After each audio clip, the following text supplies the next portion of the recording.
Извештаите на Државниот просветен инспекторат ќе утврдат дали кој на кој начин ќе сноси одговорност.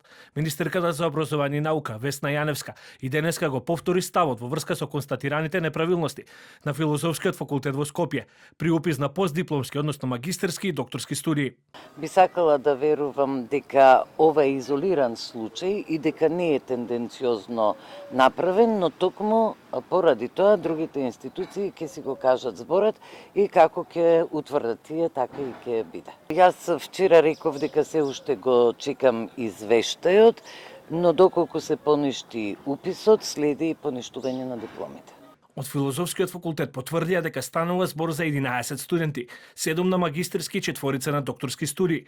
Оттаму вела дека по спроведен вонреден инспекцијски надзор, утврдена е спорност во постапката и наложено е нејзино поништување. Во насока на обезбедување поголема транспарентност и институционална одговорност, на наше барање беше спроведен вонреден инспекцијски надзор од страна на Државната просветна инспекција. Согласно утврдената состојба, инспекцијата донесе решение со кое експлицитно утврди дека уписот е спорен и наложи негово поништување.